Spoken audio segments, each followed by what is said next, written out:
Кадырлуу мекендештер, калемдештер, касиеттүү Ысык көлдүн жанында сиздер менен жүз көрүшүп жатканы кубанычтамын. Жараткан Алла Таала кыргыз элине эки кереметти ченемсиз көп берген. Биринчи бул табият, Ысык көл. Дүйнөдөгү бүт акчанын баарын чогултуп келип сатып алам десе дагы Ысык көлгө баасы жетпейт. Ысык көл акча менен өлчөнбөйт. Экинчи керемет бул поэзия. Биз бу дүйнөдө эчтеке кылбай Манасты жаратканыбыз үчүн гана биз бул дүйнөдө суверендүү мамлекет болгонго татыктуубуз. Поолордун бийиги Эферес болсо, дүйнөдөгү поэтиканын бийиги бул Манас эпосу. Бүгүн ошол көл жээгинде эки кереметтин, Ысык көл менен поэзиянын кесилиш кечеси болуп атат. Ошо менен куттуктайм сиздерди. Марат Бач келип колдоп бергениңизге чоң рахмат. Бул эмненин далили? Ушу секундта, ушу көз ирмемде, ушу күнү дүйнөнүн 5-6 жеринде согуш болуп атат. Мылтыктын үнү чыгып атат. Чыр чыгып атат. Кыргызстанда болсо ыр чыгып атат. Бул Кыргызстандагы бакыбат турмуштун далили. Эми 5 жылда Чыныбай Турсунбековдун поэзия фестивали эмне берди?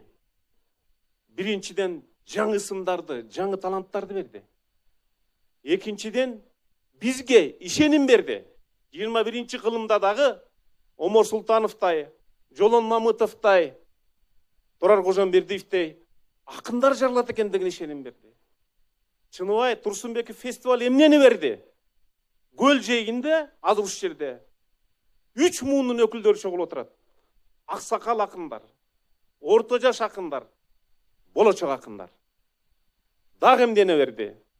Бүгүндөн баштап Совет доорунда Чыңгыз Айтматов Түркиядан Яшар Кемал менен, Өзбекстандан Адыл Якупов менен, Казакстандан Ауезов, Олжас Сулайманов, Иля Жакановтар менен жолугуп турчу эле. Ошол салттуу улап казак, кыргыз, түрк, кыргыз, казак, өзбек жазуучуларына жаңы ордону, жаңы площадканы берди. Ошол салттуу улап фестивалда биз жолугуп атабыз. Бул биз үчүн эң чоң руханий бийиктик. Сөзүм соңунда айтарым. Чыныбай Акуныш жөнүндө көп сөз болду. Мен 3 эле сөз менен айткым келет.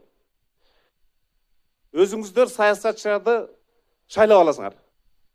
Аны өзүңүздөр сындайсыңар. Бу да туура.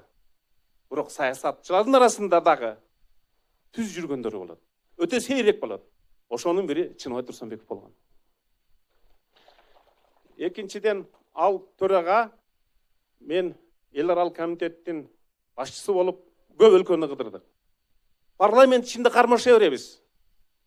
Кол сыңса жең ичинде деп коет го. Эл аралык деңгээлде билинет. Улут кандай экени. Ошол президент аркылуу, спикер аркылуу билинет.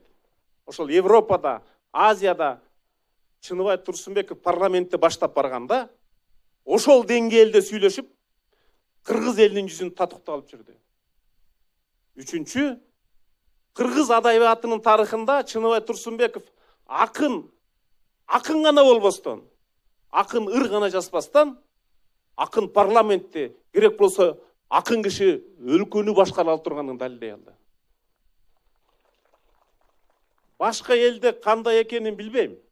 Бизде гана мамлекеттин атынан президент сүйлөй алат. Улуттун атынан акын сүйлөй алат. Акын өзүнө ошондой миссия алган. Бул эзелтен келаткан салт. Ошол акындарды сыйлап, биздин мамлекеттик катчы мындан 1 ай мурун Ошто Жолон Мамытов атында фестивалга катышып бердиңиз. Чоң рахмат. Бүгүн бул жака келип атасыз. Ага да чоң рахмат. Жаш акындар, сиздерге айтарым, чамдагыла, эртең ат жарыш, ат чуркабайт, тап чуркайт. Тап чуркабайт, бак чуркайт. Баарыңардын багыңар ачылса экен. Рахмат сиздерге. Рахмат. Рахмат. Бар болуңуздар.